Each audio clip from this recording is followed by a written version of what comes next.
Hey everybody, welcome back to the Jesus in a Dream podcast, where we believe with Jesus in a Dream, anything is possible, nothing is impossible, and the possibilities are endless. I'm Caleb. This is Zachary Anderson. What up? Back at you with another episode because we want you to enjoy life and build God's kingdom. We're coming at the creatives today. Everybody's creative. Everybody should be creative. Everybody creates in their own way. So today we're going to talk about inspiration, how to get going, get your booty in motion, how to get your rear in gear, how to... You got one more? No, do you have any more? Get the pedal to the metal. Oh, that's a good one. I like that one. It has nothing to do with your butt, though. So anyways, so we are both fairly creative people. Like I said, believe that most people are. Probably everybody is in their own way. Everybody has a creative expression, whatever that looks like for you. You know what that is. But honestly, something we talk about all the time is that we have Creator God living in us. We have the same Spirit that raised Jesus from the dead resides in us. That's the same Spirit that created the entire universe. And so as Christians, we should be the most creative and inspiring and beautiful people in the world if we're operating in the Holy Spirit. And so today we just want to talk about that, talk about what inspires us, talk about our creative processes, talk about why it matters, and hopefully give you guys some good tips, tricks, advice, counsel on maybe some things that you guys can apply to your own life, no matter what you're doing, but also to help you find maybe some creative expressions for yourself. So to start, we just want to talk about what inspires us and the importance of finding inspiration in the world. And I think we've talked about this several times where we don't, in our minds, we don't just create something from nothing. That is God's ability alone. But for us as creative people, we take an idea from one thing and an idea from another thing, and we kind of meld them together, and that's what inspiration is. And then we are able to create something out of nothing in the world, but it had to come from other ideas that already existed. And so that's why, engaging in things that are inspiring to us, I think is so important. Yeah, I think just the fact of recognizing that nothing is created, at least that, like you said, that people do, nothing is created purely out of nothing. Somebody, whoever, even if it's something extremely unique, they pulled some ideas from somewhere. And I think that really, just acknowledging that in your own work as what you're doing really will inspire you, will help you fight against kind of that imposter syndrome of I feel like I'm just doing what other people are doing. Or when you get a good idea, you see that it's similar to another good idea, and then you shoot that idea down because you're like, it's too similar. I want something original, something unique. And I think that's where, recognizing, hey, you could come up with something, the most unique idea, and you'll always have something that you can say, well, it's kind of like this. And then you have to decide what to do with that and say, you know what, that's okay. Yeah, things can be similar to other things, and that's perfectly acceptable. Because how many amazing books are similar to other amazing books or bad books, right? And it's you could pull out the bestsellers of all time and say, yeah, but that's kind of similar to this book written 10 years earlier. And you're like, well, I don't care about that book written 10 years earlier. This one's still amazing. But the person writing that amazing book could have looked back and went this isn't an original idea. I'm not going to do it. So, and that's something, maybe we can talk about this of the concept of what you're creating. A reason to create it is you might be creating something that is somebody's favorite thing, but you don't know that. You don't know that person maybe. And if you don't create that, then it won't exist. And then, because I'm what if my favorite song is sitting on someone's shelf half written because they're I don't really like it. It sounds too similar to this other song. There's plenty of these songs out there. But we had Taylor Marshall here on a previous episode, and he was saying one of his songs, these people came up and said this was the song they listened to going through a hard time. That was the one they listened to every day. And what if he looked at that song and was it's not as original as I want it to be? you know, there's some things I could do better or worse, and I'm just not going to release this one. Those people wouldn't have that song, and they'd be listening to other music going, this just doesn't hit the same, you know? Yeah. So no, that's really good. And I think it speaks to the principle that Ecclesiastes says there's nothing new under the sun. Like everything that's been created, God has already created. Again, he is the only creator out of nothing. Now we manipulate the materials, the ideas, the concepts, and then we're able to create quote unquote new things in that they are unique in that we've never seen them before, but we're always creating something out of something else. We never create out of nothing. And I love that point that you just made. If you are trying to create something and you're waiting for the most original idea that you can possibly have that doesn't look like anything else, you're never going to get that. That's just not how it works. Like you cannot be God in that way. And so that's why it's so important to acknowledge like what I have is valuable if I'm applying my own unique perception to whatever rendition of something else that you are doing. Now, I think hand in hand with this conversation, we got to talk about like plagiarism too, that there is such a thing as plagiarism. And that is the idea of taking somebody else's full and complete idea and making it your own. We're not saying to do that. Like, absolutely do not do that. That is wrong. But what you can do is go, oh, I like these concepts of characters, and I like these concepts of a plot, and I like these concepts of a setting, and you meld them with other people's and your own ideas and all this stuff, and now you have a brand new like film or book or story or song or like whatever. And so that's what we're talking about, like when it comes to inspiration is, you know, all of your favorite artists, whatever that might be, music, film, construction workers, architects, I don't know who's listening to this, whatever it is that you're passionate about in your field and whatever you're creating, there's a reason you have favorites, like Zach was saying, and those people probably inspire you, but also influence you in more ways than you know. So again, the point of this being inspiration is a key point of creativity. It's the first point of creativity, and it often involves looking at what other people have done and seeing like, okay, I enjoy this, I want to create something similar to this. And to your point also, Zach, there's other people who will consume it then that are similar to you, or it's like, oh, I like these types of ideas, I like when it's presented in this way, and you have the opportunity to do it in a way that only you can do it. So you got to release it. You have to put it out into the world so that other people can enjoy it and so that you can enjoy it. And if you leave it on the shelf, then it's a waste then, because you do have a unique idea, but yeah, you're just waiting for the right moment. But yeah, go ahead.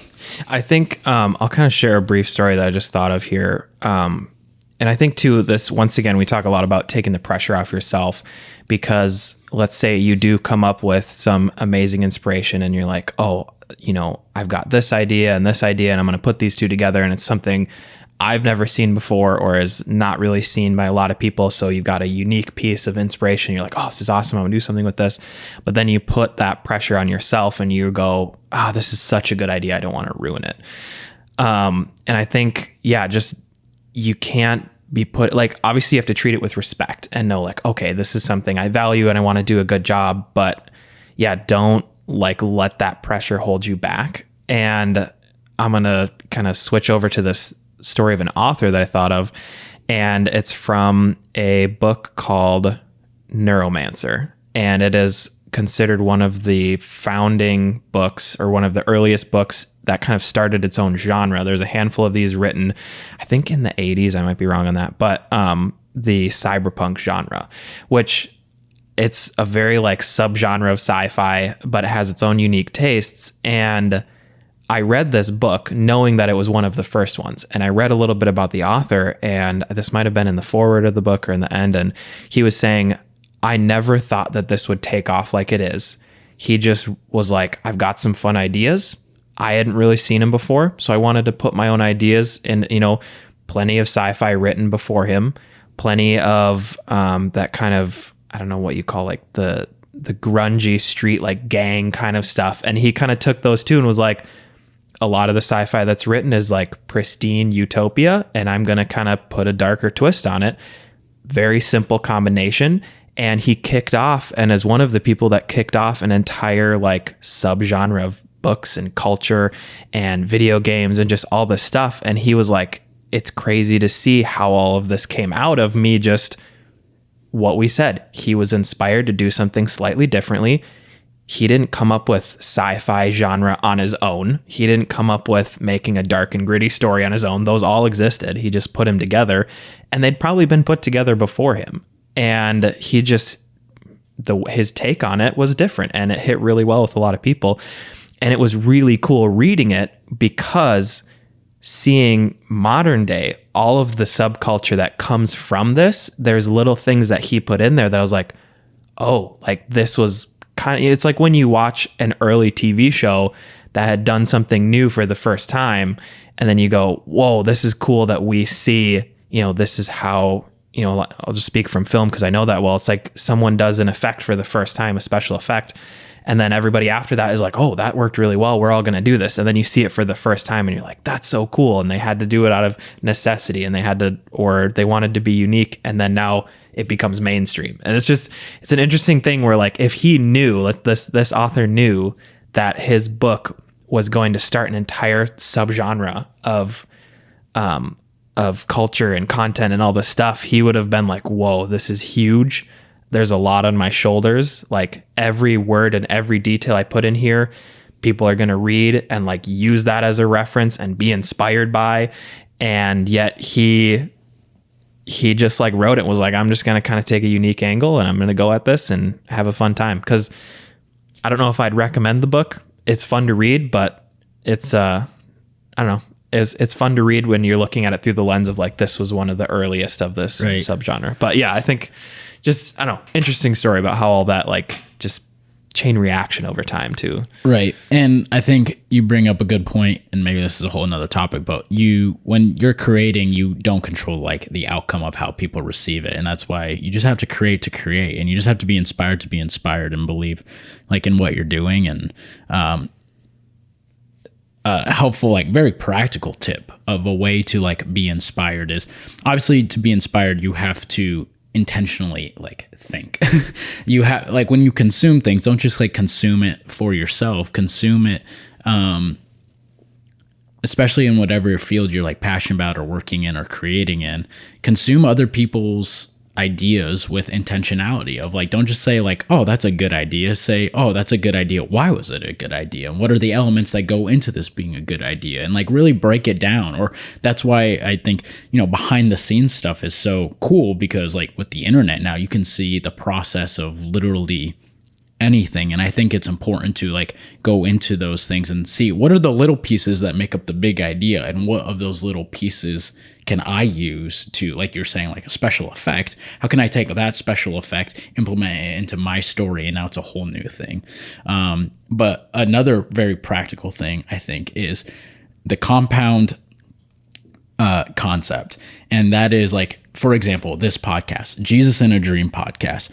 There are so many podcasts that are just about Jesus, that are just about the Bible, that are just about religion, doctrine, theology, whatever. That's great. I consume a lot of those. I really enjoy those. I'm a Bible nerd. I'm a geek nerd. I like doing those things.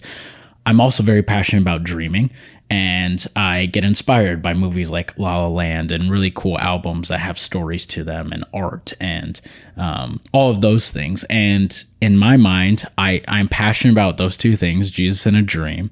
And to my knowledge, there are probably some podcasts out there that are doing Jesus and a Dream, but none of that are called Jesus and a Dream. And so the compound concept, I take Jesus, there's plenty of stuff in the world with Jesus. I take a dreams, there's plenty of stuff in the world with dreams. I do Jesus and a Dream, and it's like, okay, now we have a unique idea for a podcast that we have tons of content for, that we can always be inspired by, because there's always Jesus stuff and there's always dreaming stuff, and we can put those two together in a unique lens and a unique perspective, and then put it out there into the world for you, the listener, to consume. And so if you are a person who needs to be creative, the compound concept, I think, is so good, because you're just taking, that's again, all inspiration is taking concepts from different things and going, and so like architecture and coffee. It's like, okay, like, I don't know what that looks like. now I'm going to get myself in trouble by just pulling random things out. But look inside yourself of what are the things you enjoy, And then go to those things for inspiration and look for those places where you can put and in between them. And you might surprise yourself with the new ideas that come out of that, because that's how new ideas are formed. Like, we just keep saying that over and over. It's just parts of other good ideas. Yeah, I think that's super good. And I think I'll once again reference another movie, the recent Batman movie. I really enjoyed it.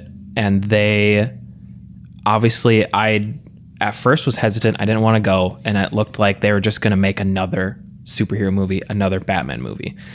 And then people were saying, oh, no, it's different. They've done something slightly different. It was really good. And then you watch it, and I'll try not to spoil anything, but just talking on like the technical and the film production side, it was, I really enjoyed it. And they took an angle that was not unique. It was kind of, everybody's going to say, oh, it's more of like an investigation story and like those dark, like crime thrillers.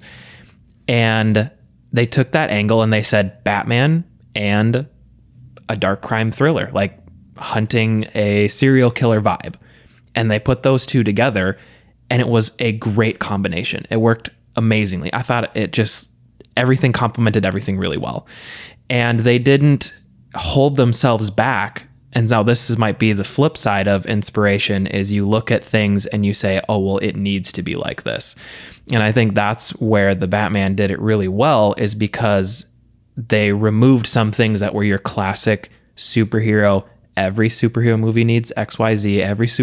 Every Batman movie needs these three things. And they were like, maybe we don't need all of those things. Or if we do, we're going to extremely downplay it, make sure it fits into the actual story we're creating. And I think it worked extremely well, because there were moments where you're like, oh yeah, this is a superhero movie. But there are a lot of moments where you're like, it's not smacking me in the face with, this is a superhero movie, or like all the things that we've seen. And I mean, superhero movies, there's a lot of them out right now. Like, it's huge, and people are getting fatigued by how many superhero like things there are. And this is a problem that, I mean, every genre runs into, is they say, or any type of content that you're working on or anything creative, is you look, okay, this is what I'm making. It needs to have these things. Why? Because everyone else has those things. So that's also like the question of, if you're pulling inspiration from things, make sure you're not also attaching labels onto your own thing, because you're like, well, everybody does this. Yep. And dig into that. Why does everyone do this? Yep. And what is that reason? Can you fulfill that reason by not doing exactly what they're doing? And I think that also will refine. Or is the reason good at all? Right. Like, yeah. Does anybody even know why we do it like this? Or was it just a flippant, like, oh, every superhero movie has X. And it's like, well, do we need X to make it a super? No.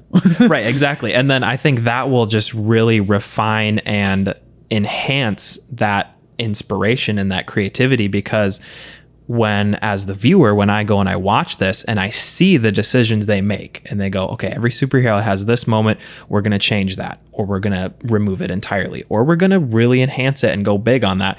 I, once again, see more of the vision and the creativity behind it, because I say, oh, they didn't just cut and paste this because everyone does that. They said, okay, we're going to take it and we're going to make it serve our story. Yeah, it's formulaic. Yeah. And so I think that, just for anybody being creative, like, dig into those things that are copy and paste things across the board of whatever industry you're in, and say, why do we have this? Can I change it? Does it deserve to be here? And if it does, then we're going to make it work for whatever the piece is, so that fits in 100% and isn't just like, well, everybody does this, so we got to do it, Yeah. But I'm sure there are things like that. But yeah, it's like, make them, because then when people see that, they go, wow, that was creative.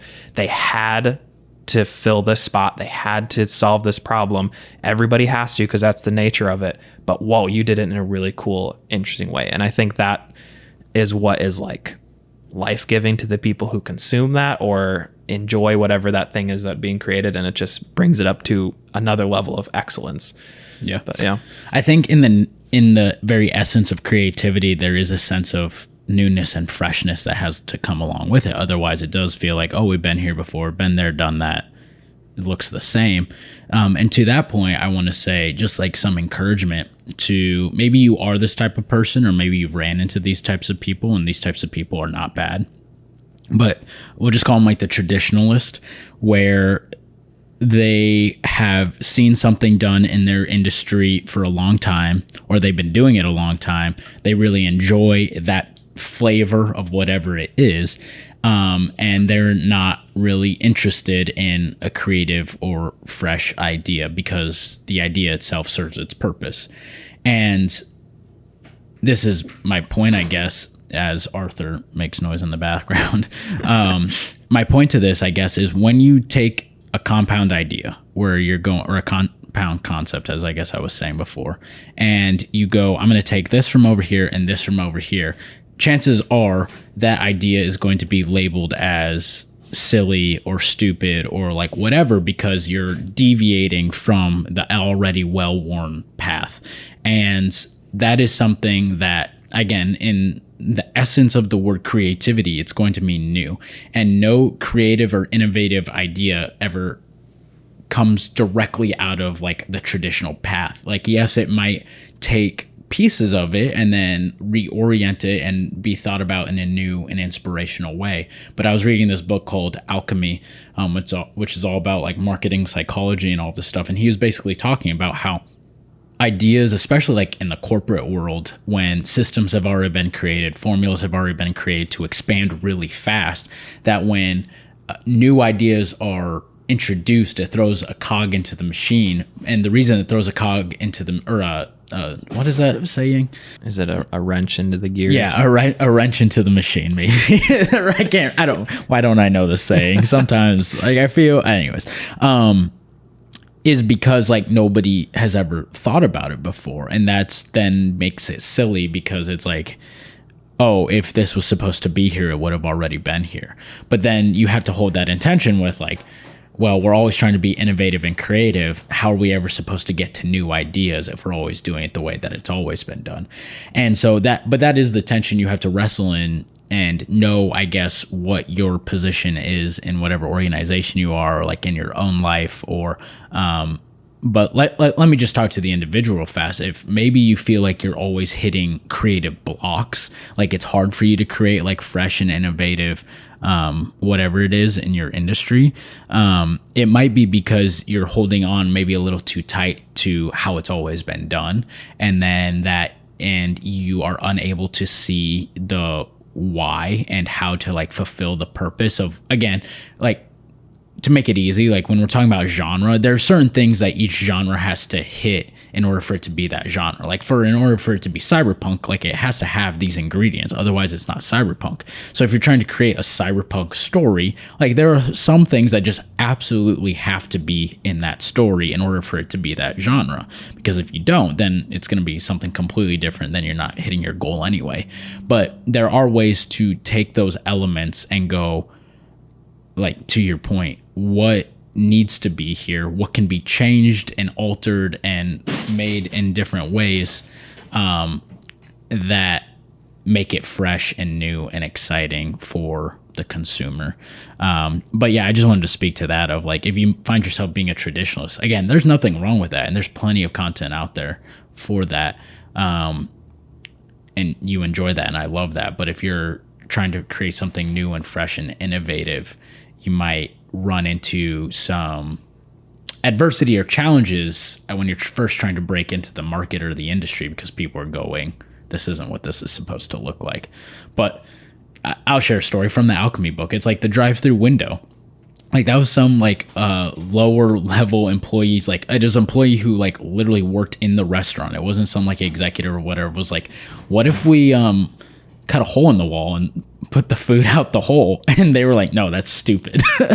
And like, even though his idea still had every essence of fast food about it, it's not like he was saying like, let's throw Legos through the wall, or like, let's serve like this instead of fast food. No, he was saying like, no, let's do fast food, but let's cut a hole in the wall. And it was like, no, that's not like how we do this. Like people walk up to the window, or like come inside the restaurant.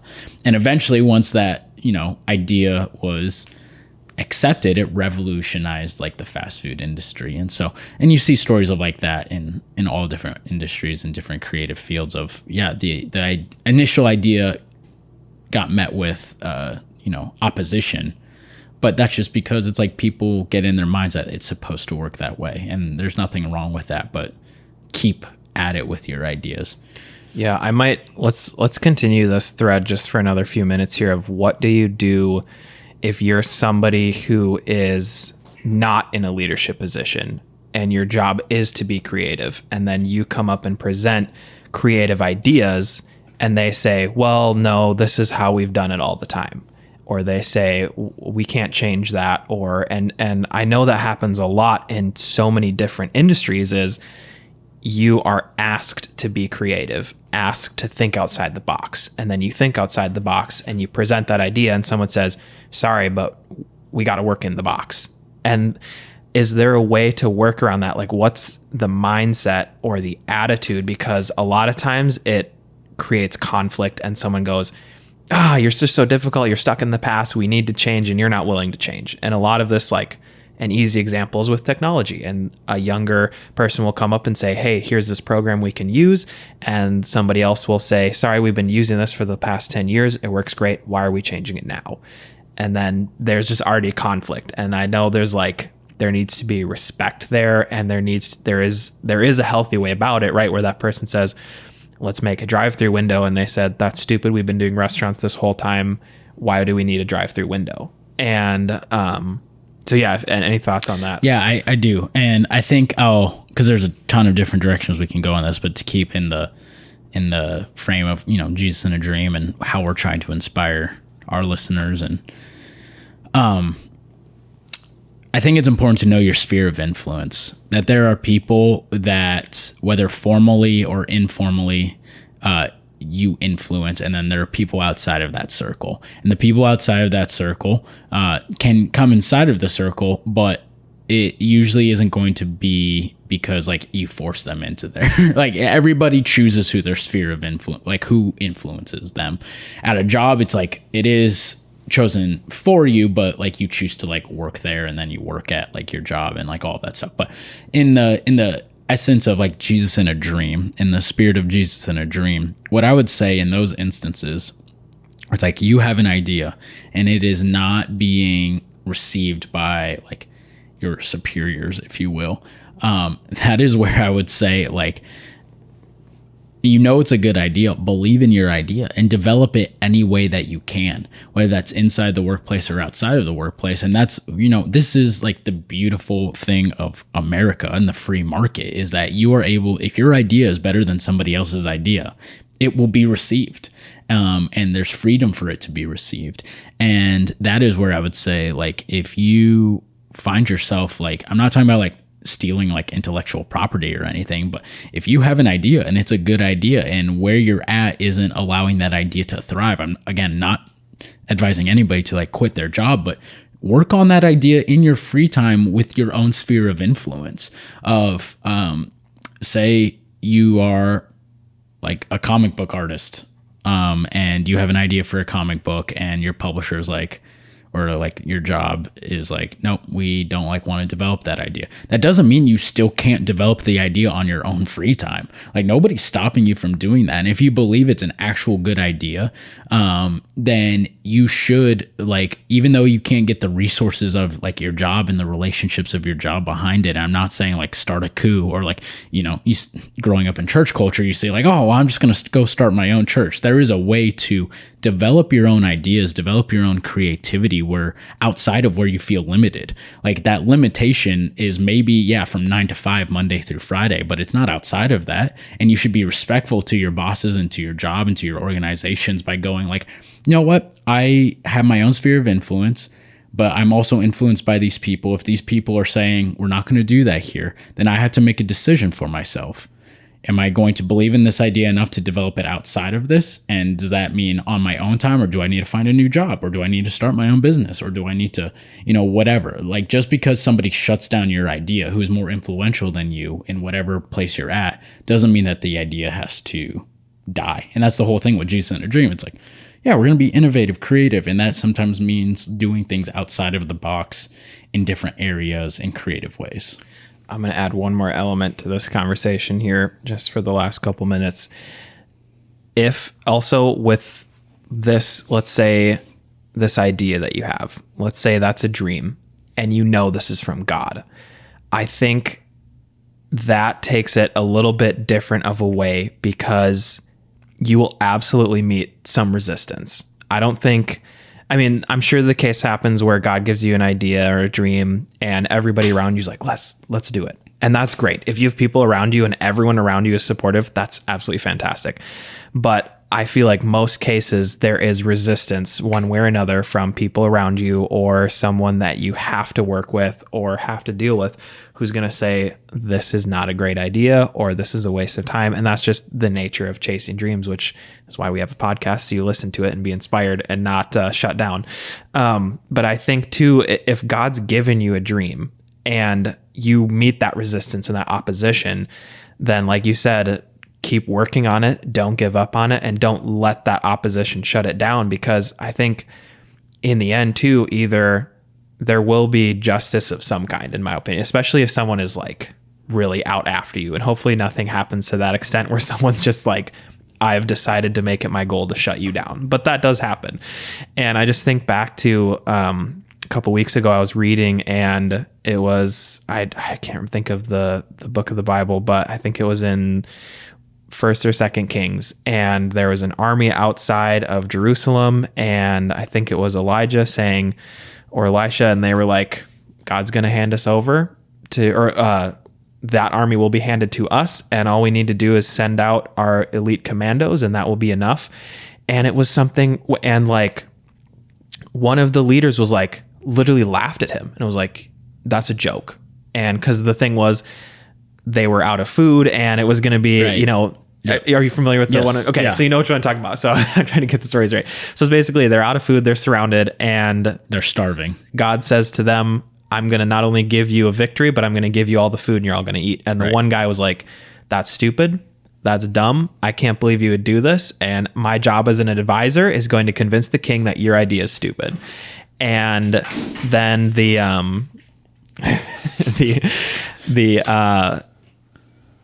judgment on that guy was, you're not even going to taste that food and you're going to be trampled.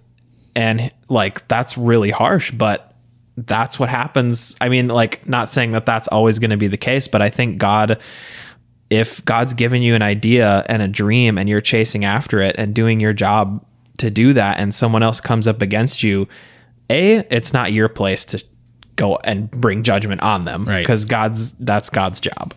But B, I think in the end, in some way or another, there will be justice or redemption, hopefully redemption. But I mean, in that story, they won the battle. Everybody's running out the gates to get the food, and he's in the middle of it, either trying to stop the people, or I don't know what he's doing, but he gets trampled. Yeah. And it's like, just as Elijah said, and it's like, that's a good point. And something I'll add on to that is also, like, especially if we're talking about like resistance, your idea could also quite possibly like suck as an initial idea. And when you present it to your boss or when you present it to other people, and it does get shot down, never be afraid to ask why, because they might give you perspectives that you have not thought about yet of why it won't work. And that is not a reason to shut down the idea, but that's a reason to refine the idea and develop the idea and create solutions because, like, to be honest, like,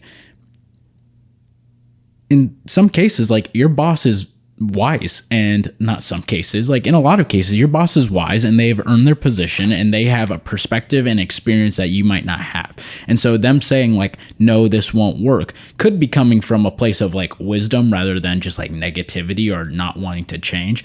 And so it's so important to always be asking, like, if you have a good relationship with maybe a naysayer, going, why do you think this won't work? And then it's not your job to like argue with them. Like, don't try to convince them in that moment, because they might not be convinced. And but take it and go like, okay, is this a real issue with my idea, or is this just their own perception, their own way of like, they just want to do it how it's always been done, and so they just don't like the idea for that reason. But if they're going like, hey, no, like, here's some of the problems I can see with this idea, then you should take that and go like, okay, how does my idea solve these problems then? And like, do you work on it and continue to develop it and all of that stuff? And that is where like creativity as we're creating new things, as we're being innovative, there will always be room for improvement, and wisdom is knowing when to take it off the shelf and like publish it in whatever industry you're in, and saying like it'll never be perfect, but I have most of the kinks out, rather than being a fool and publishing it before its time in whatever industry you're in, and then like it may have been a really, really good idea but executed poorly. And just wisdom is knowing, what sphere are you trying to release your idea in? Is like, am I just taking photos for Instagram? Great. Like, there's no consequences to that. Am I in charge of $1 million budget at my corporation, and like lots of people's lives hang on whether I execute this idea well or not? Yeah, you better like be able to think it through and really foresee the future of what some of the consequences can be. But I love that we hit both sides of the issue of creativity and the adversity that might come within that. I guess any other thoughts on that? I think we're at about time here. Sweet. Well, I think we're definitely going to do, if not formally a part 2, we'll definitely talk about the process of creativity in other episodes where there's just so much to talk about this. And I know a lot of our listeners are in creative fields or want to be in creative fields. And so hopefully this helped you. Hopefully this inspired you, and hopefully gave you some confidence to pursue some maybe what you think are risky ideas or innovative ideas, and the ability to think through them well and then execute them. So love you. Thank you so much for listening. We'll see you next time.